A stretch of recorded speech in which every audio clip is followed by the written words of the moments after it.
Morning. अभी बज रहे सुबह के 6 और टेम्परेचर लगभग -8 डिग्री है। मेरे साथ में अमित है। अमित भी उठ चुका है और बाहर रात भर से बर्फबारी हुई है तो टेम्परेचर काफ़ी ठंडा था। कई बार मेरी नींद खुली। ये जो जगह बराबर है लेकिन थोड़ी सी उठा नहीं पर मैं उठा नहीं, सही कहा इसने, क्योंकि यदि मैं उठता तो मुझे और ज़्यादा ठंड लगती। जगह थोड़ी सी ठीक है लेकिन थोड़ा सा डिस्कम्फर्ट हो रहा था मुझे सोने में, लेकिन क्या ही किया जा सकता है। जो है सो है, इतने में इतना ही मिलेगा, अमित का कहना है। ये था मेरा बिस्तर जिसमें ये स्लीपिंग बैग दिया गया था। ये चादर मेरा है जिसकी वजह से काफ़ी गर्म फील कर रहा था मैं। उसके अलावा हमारे पास रजाई भी थी जिसका हमने यूज़ नहीं किया। और मैं आपको दिखाता हूँ कि बाहर के क्या सीन है। मौसम ऐसा हुआ है यहाँ पर मुँह भी नहीं धो सकते, पर अमित का कहना है कि नहा कर मज़ा आ जाएगा। यहाँ पे ग्लेशियर का ही पानी आता है और बाहर के नज़ारे कुछ ऐसे हैं कि चारों तरफ बर्फ जमी हुई है और लोग अभी भी आ रहे हैं महादेव के दर्शन को। पहाड़ों पर आप देख सकते हैं बहुत ही खूबसूरत नज़ारे हैं, पर बाहर बिल्कुल रहने का मन नहीं कर रहा है क्योंकि ठंड बहुत ज़्यादा है।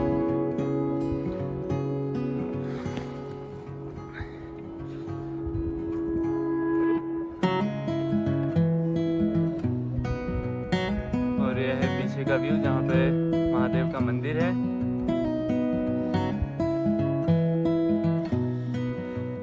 ये जगह किसी जन्नत से कम नहीं।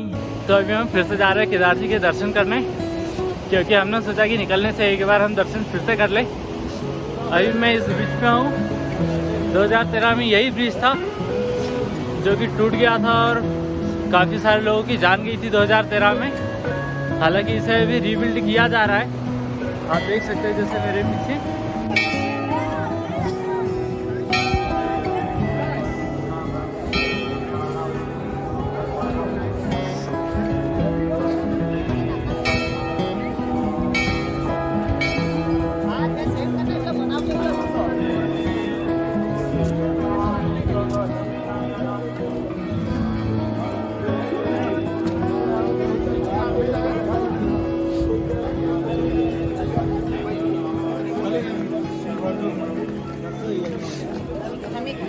तो अभी हम जा रहे हैं भीमशिला की ओर।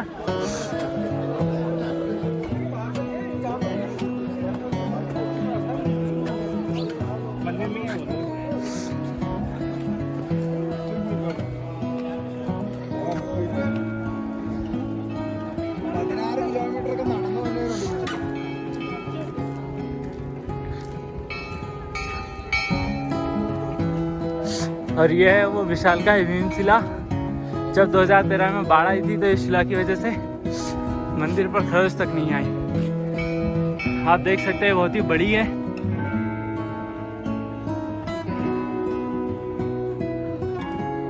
पता नहीं आपको पता है ये क्या बनाया है?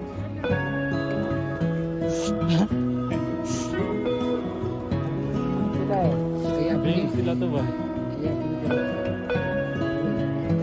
अच्छा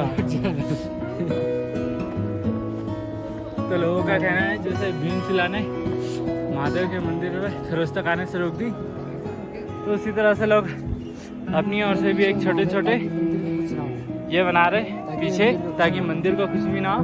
आप देख सकते हैं ये बहुत दूर तक बने हुए हैं चारों तरफ। अमित भी बना रहा है यहाँ पर एक छोटा सा भीमशिला।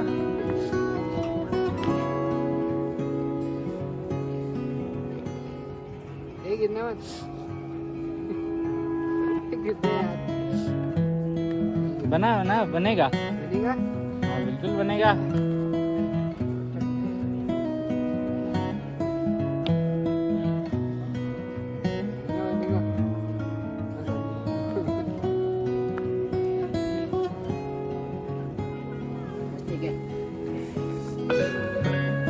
तो मैं भी अपनी ओर से एक भीमशिला के साथ में एक छोटा सा बना देता हूँ यहाँ पे इन पत्थरों को रख के। जैसे लोगों ने बनाया है अपनी श्रद्धा से।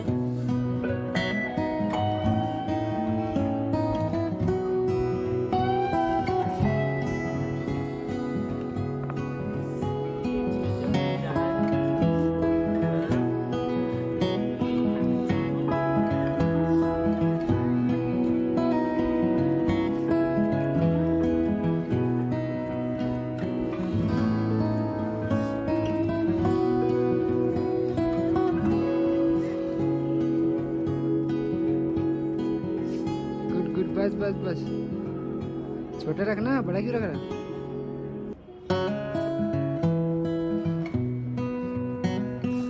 मैंने भी अपनी ओर से यहाँ से एक बनाया है और काफी अच्छा लग रहा है ये छोटा सा, और मैं बहुत खुश हूँ इसे बना के।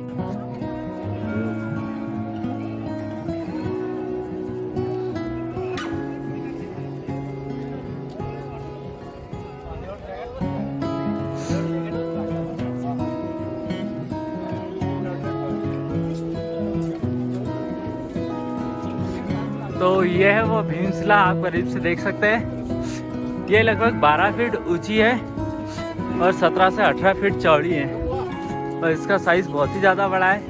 पर कोई नहीं जानता है कि किसी चमत्कारिक तरीके से उस दिन 13 जून को कैसे यहाँ पे आके रुक गई, जिसकी वजह से मंदिर पे खराज भी नहीं आई। तो अभी हम दर्शन करके वापस जा रहे हैं कैंप की ओर, और ये वीडियो रिकॉर्ड कर रहा हूँ मैं अपने मोबाइल से, क्योंकि मैं कैमरे का मेमोरी कार्ड जो है वो शायद कैंप में भूल गया हूँ। और जगह जो है बहुत ज़्यादा स्लिपरी है यहाँ पे, क्योंकि रात में बहुत ज़्यादा बर्फबारी हुई थी, उसकी वजह से सारी जगह जो है वो चिकनी है। और कहीं पे भी यदि पैर रख रहे तो बिल्कुल देख के रखना पड़ेगा, क्योंकि बहुत सारे लोग इस बर्फ पे से फिसल के गिर जा रहे हैं। तो अभी हम भैरवनाथ जी के मंदिर आए हुए हैं। कहा जाता है कि बिना भैरवनाथ जी के दर्शन किए आपकी यात्रा सफल नहीं होती है, और मान्यता यह है कि केदार घाटी की रक्षा जो है भैरवनाथ जी के द्वारा की जाती है।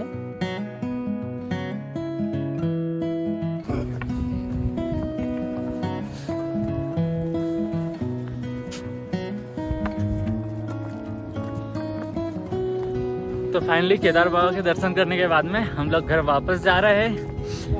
जो हमारा मेन पर्पस था इस जर्नी का, वो था बाबा केदार के दर्शन करने का। धूप भी लग रही है थोड़ी थोड़ी, जो कि काफ़ी अच्छा लग रहा है। -6 डिग्री का भी टेम्परेचर है यहाँ पे, और बाबा केदार के जो दर्शन किए हमने, उससे हमारा जीवन धन्य हो चुका है। अभी जो है मन में एक सुकून है कि हम फाइनली बाबा के दर्शन को आए यहाँ पे, और काफ़ी अच्छा एक्सपीरियंस था। हमने प्रॉपर दर्शन किए बाबा के, यहाँ पे एक रात बिताई, स्नोफॉल भी हुआ यहाँ पे रात भर। टेम्परेचर जो है रात में कुछ ज़्यादा ही ड्रॉप हो गया था, -8 to 9। उस समय थोड़ा अनकम्फर्टेबल हो रहा था मैं, लेकिन ठीक है, इतना तो चलता है। तो सुबह के करीब 8:30 बज चुके हैं और हम नीचे जा रहे हैं। अब नीचे जाने से पहले हमने सोचा कि थोड़ा सा चाय बिस्किट का नाश्ता कर लिया जाए, क्योंकि बहुत भूख लग रही है और ठंडी है, तो चाय पीने में वाकई में बहुत मज़ा आ जाएगा। तो हमें तो उससे कुछ ज़्यादा ही भूख लग गई है, तो चाय का भी वेट नहीं कर पा रहा है। उसने बिस्किट खाना शुरू कर दिया और खा के ख़त्म भी कर दिया है। और ये यहाँ की रेटिंग लिस्ट, इसमें आप चेक कर सकते हैं जो भी रेट है यहाँ की चीज़ों के। बिस्किट का जो पैकेट है आप चेक कर सकते हैं, काफ़ी छोटा है, ये 10 रुपये का है, लेकिन जो है सो है। और चाय वाले भी अभी चाय गरम कर रहे हैं।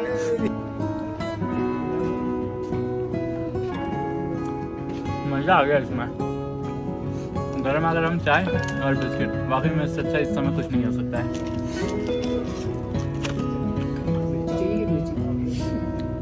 नहीं, चाय के साथ में मिर्ची नहीं खाता हूँ मैं। अमित का काफ़ी वेट टेस्ट है, वो चाय के साथ में मिर्ची खाता है कह रहा है, लेकिन चाय के साथ में मिर्ची बिल्कुल भी अच्छा कॉम्बिनेशन नहीं होगा।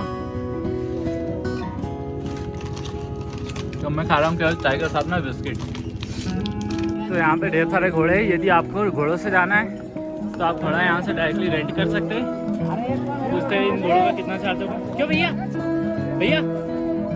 कितना चार्ज लगेगा वैसे घोड़े का नीचे जाने का? हाँ, वैसे तो 3000 रुपये एक पर्सन का। हाँ, दो लोग हैं हम। दो लोग हैं। चलो हाँ चलो। कितना लगेगा दोनों का? 3 हज़ार ही लगेगा, कुछ कम? 2800 देना और 3 घंटे लगते भी, 3 घंटे नहीं 4 घंटे, 3 से 4 घंटे में पहुंच जाएंगे। चलना है? नहीं भैया, थैंक यू भैया।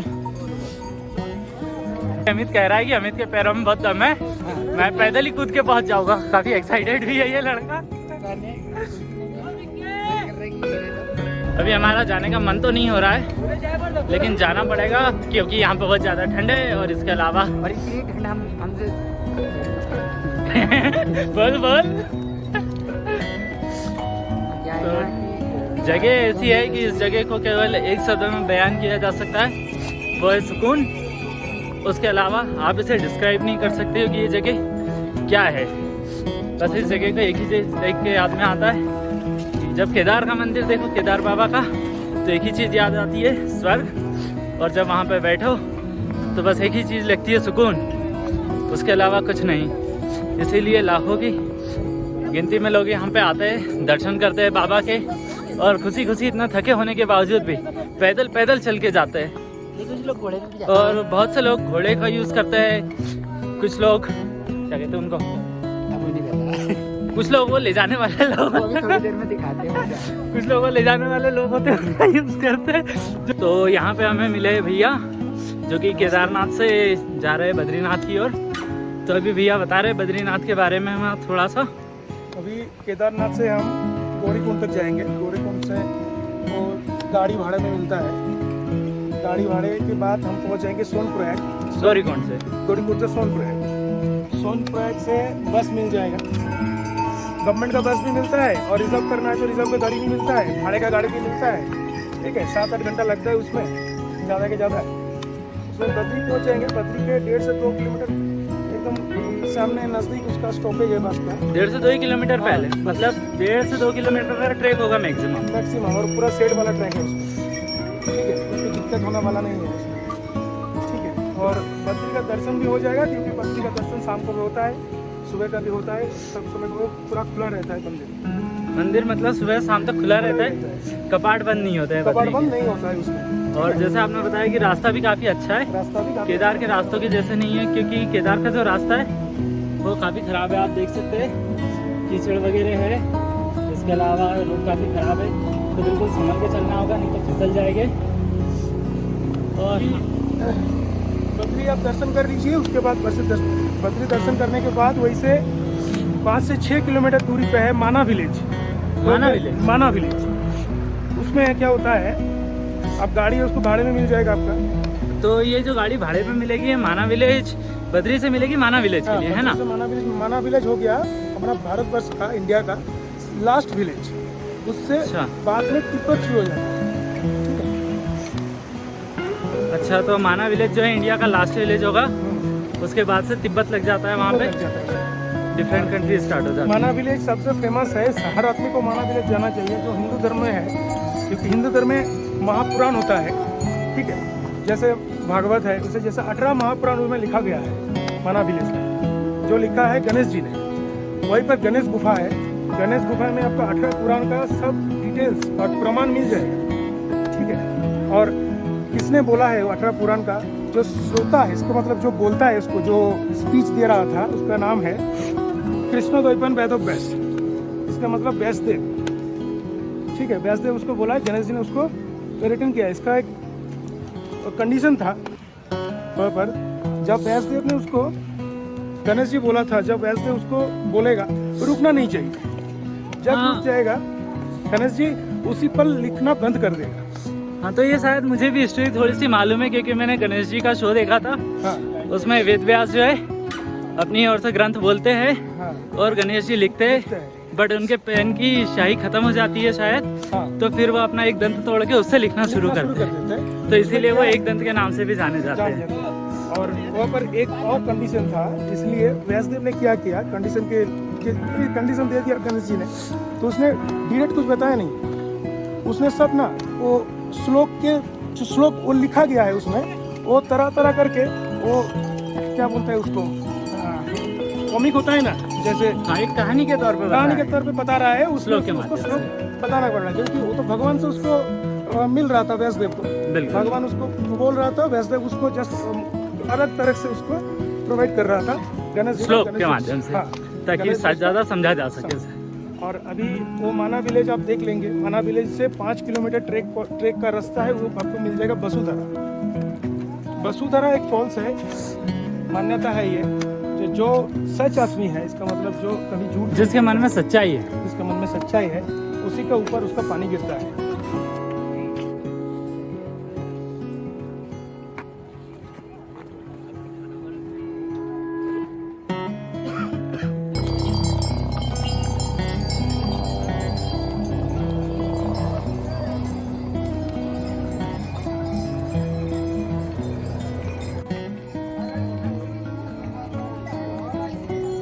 जैसे कहते हैं यात्रा का मेन उद्देश्य, यदि आप यात्रा पे जा रहे हो तो आप अपने पैरों से जाएं, किसी भी प्रकार के घोड़े या खच्चर का इस्तेमाल ना करें। हालांकि मैं इसके अगेंस्ट नहीं हूँ, लेकिन मैं केवल अपना एक ओपिनियन दे रहा हूँ। यदि आप यात्रा करते हैं तो यदि आप अपने पैरों से जाएंगे तभी उस यात्रा का उद्देश्य पूरा होगा। या फिर आप चाहे तो चॉपर ले सकते हैं, यहाँ से हेलीकॉप्टर की अच्छी सुविधा है जिसमें 7000 में वे आपको यहाँ पे लेके भी आते हैं और वापस भी पहुँचाते हैं। तो ये है मेरा भाई, इसके बाल बहुत अच्छे हैं और ये जमे नहीं है क्योंकि दिन भर में कैप पहनना पड़ता है। मेरी बालों की हालत कुछ अच्छी नहीं हो रखी है। तो जैसे मैं कह रहा था, यदि आप यात्रा पे आते हैं तो प्लीज़ आप पैदल आए। ये मेरा पर्सनल सजेशन है, मैं किसी को फोर्स नहीं कर रहा हूँ, लेकिन यदि आप पैदल आते हैं तभी मेरे हिसाब से आपकी यात्रा सफल होगी। अदरवाइज़ या घोड़े या खच्चर को लेते हैं तो उन्हें आपका वेट जो है उसे कैरी करना होता है। यदि आप चाहें तो फिर 7000 का अमाउंट देके डायरेक्टली फ्लाइट से आ सकते हैं, सॉरी चॉपर से आ सकते हैं। 7000 में वे आपको वहाँ से पिकअप भी करेंगे, केदारनाथ के दर्शन के बाद में वहाँ से आपको रिटर्न भी नीचे ले जाएंगे। तो वो ज़्यादा कन्वीनियंट वे है, क्योंकि घोड़ों के ऊपर भी काफ़ी प्रेशर होता है। स्टीपी वे है, वे फिसल जाते हैं, आप भी फिसल सकते हो घोड़ों के ऊपर यदि आप बैठे। यदि घोड़ा फिसलता है तो आपको ज़्यादा लगने के चांसेस है। तो मेक श्योर करें कि आप एक तो चॉपर से आए या फिर पैदल आए। तो अभी हम जा रहे हैं शॉर्टकट लेते हुए नीचे, क्योंकि रास्ते जो है बहुत ही लंबे हैं और शॉर्टकट में ढलान होने के कारण दिक्कतें काफ़ी है, क्योंकि कल रात में स्नोफॉल हो गया था और पानी भी जाता है यहाँ से, जिसके कारण रास्ता जो है बहुत ज़्यादा स्टीपी है और फिसलन भरा है।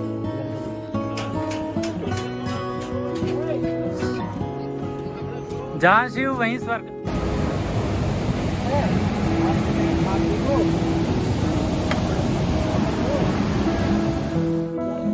अमित बहुत ज़्यादा थक गया है। अमित कह रहा है कि उसकी हालत नहीं है बोलने लायक।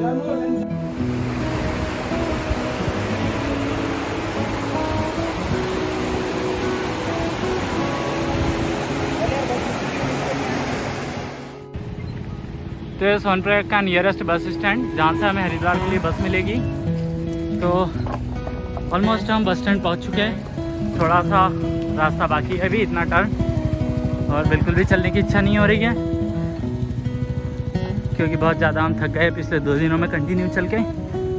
आज तो 22 किलोमीटर कंटिन्यू हम नीचे आए हैं डायरेक्टली बिना रुके हुए। तो हालत काफ़ी ख़राब लग रही है, लेकिन ऐसा नहीं है कि बहुत ज़्यादा ख़राब है। थके हुए हैं लेकिन मैनेज किया जा सकता है इस चीज़ को।